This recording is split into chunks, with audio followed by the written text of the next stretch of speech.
Okay, the next part of this gun fitting is cast off. I mentioned trying to shove the barrel, you want to shove it underneath your face a little more.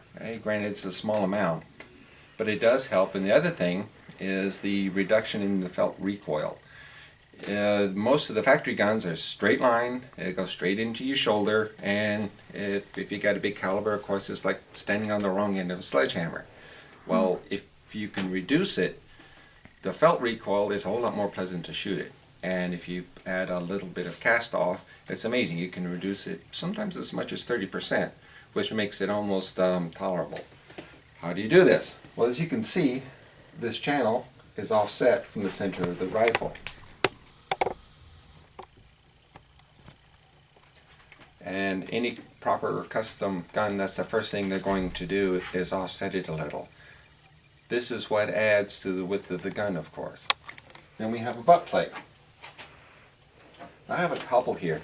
This is a plate I use for modern, and it's pretty much a generic one. Then for the black powder, well, this goes on the infamous 4-bore. It's a monster. And of course you get down to this little tiny one. This is one where you actually set it against your bicep, and you don't need such a small, to give you the idea of the other side of it. This little monster is the one that you set against your shoulder, and you don't need quite as much room, of course, as you would for something that's this wide. But let me show you how those slide in. I do have a center line up this stock that's been moved over 1/4 of an inch. Well, actually, to be honest, what I really do is I find the widest part of my metal and I come in 1/4 of an inch. That's to give myself some wiggle room, because eventually this will only be a little over 1/8 of an inch thick. But sometimes there's some slip-ups. Not that I ever make one, of course. The center line for the board comes along here, and at the very end, what I'm going to do to have this cast off is this will be set off to one side. And as you can see, let me see if I can set this up here for the camera. See how close this butt plate comes to the edge? So we're now using up the entire 2.5 inches in width. Okay, now what makes good wood for a blank? Well, first of all, you need something that's not going to break on you. Well, how does a tree, or how do you figure out what's not going to break on the bigger calibers and what's might be safe for you? The best way to put this is the more twisted the grain is, the more resilient the wood is going to be. If you'll notice in the maple blanks, you'll have tiger tails or bird's eye. There's quite a bit of stress going on as all the fibers are twisted together. And rather than having something straight that's easy to rip apart, all these are all nicely tangled up, and they'll all hang together. They may stretch a little, but they'll certainly come back. This is what you do with the walnut and the maple. Of course, they go about it in a different manner, but the end result is the same. That's also why they're the two most popular versions of stocks that you can get. Some of the other species, well, there's a reason why you don't see too many of them.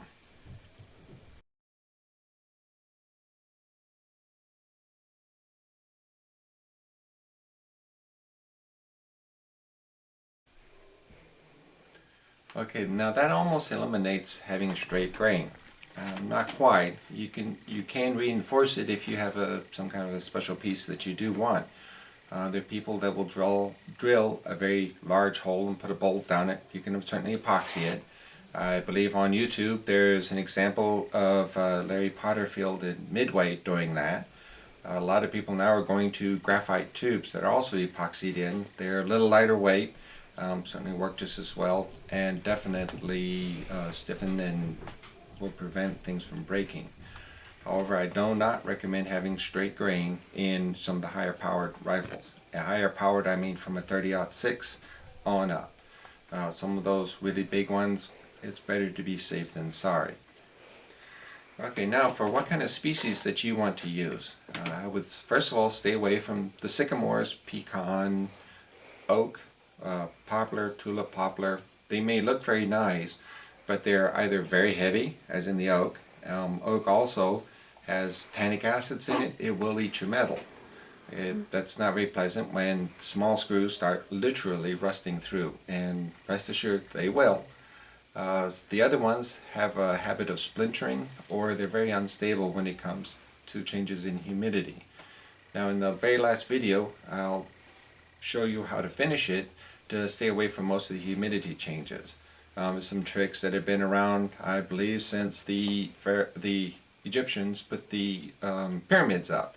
So it's kind of a tried and true method. It works. I'll be glad to show it to you. The other, some of the more exotic woods, say the myrtle, California myrtle, mesquite, things like that can certainly be used, but kind of keep them on the smaller calibers. I would say from a 243 would be at most, well, 243, 30-30. I don't know if I would even go as high as a 45 caliber. Cherry certainly works, but again, you have to keep it on the smaller calibers. And that pretty much, I think that covers most of them. If you have any questions, please email me.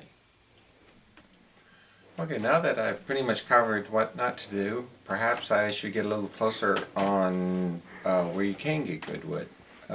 There, of course, there's some caveats there, but the best wood, of course, comes from the toughest part of the tree. That will be the central trunk, down towards the ground, not towards the top, and actually stump wood. If you think about it, every time you've seen an uprooted tree, the ball has gone with the tree as it fell over. It breaks up towards the top. Now, when it breaks towards the top, you also have to consider some other things. First one is crotchwood. You actually have two parts of the tree where it grows together, and then it keeps wanting to split apart. Yes, you'll have very nice, pretty grain, but this particular grain also, if you notice, quite often breaks and cracks. You don't want to do that right beside your face when you pull the trigger. The other thing, of course, is right where a branch, big one, comes off of the tree. I hate to say how many times when you see one of these big trees, you'll notice a few limbs missing. After a big storm, of course, the ground's littered with them.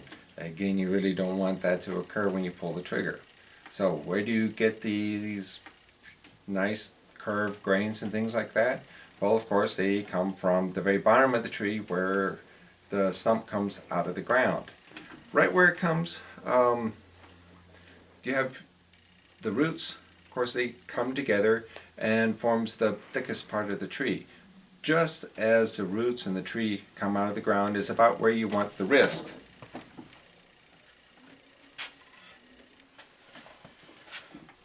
That's about here where you want the wrist. This is actually the outside of the tree with the grain, with the ground coming out of the ground up in this area. You end up with the nice pretty roots, which gives it all this nice pretty figure. The more complicated the root pattern, of course, the more you'll pay for it, but the nicer it'll be back here. Comes out of the ground, and now we end up with a very straight grain. This is an unusual blank in the fact that it happens to be the same species both for the rootstock and the tree. Most of the walnut that you buy today, the bottom half is going to be Circassian walnut, the top half is going to be American or European, sometimes called English walnut. They're actually all the same species. The major difference, of course, is being the region it's grown in, and the mineral content and the environment that it's in will make the biggest difference in the grain color, things like that. Now, why do you have two different trees? Well, the Circassian walnut down here is very disease and insect resistant. It makes a really lousy crop. The American and English, wonderful crop, but not so good with the disease. So, a long time ago, somebody got the bright idea to graft them together, and so now, not only do the walnut farmers profit from it, but the gun makers, because we get nice, pretty stuff here, and very straight grain up here. And one last piece to advise, which I believe I've left out, is to beware of sapwood. That's where you end up with two very distinct colors. These lighter colored stuff is the sapwood. This will really warp when it comes to humidity changes. It's much softer. And I've even come across quite a few wormholes in a few. And boy, will that mess up your plans. Try to, if you do have sapwood, plan on coming in at least 1/4 of an inch away from it. This, granted, is unusual. This is a piece of ebony. I use it for inlays, but you can see the contrast here, and most of the wood blanks you get may have a little bit on it. Like I say, a little bit's okay. Make sure you don't get stuck with a big piece of the sap wood in it.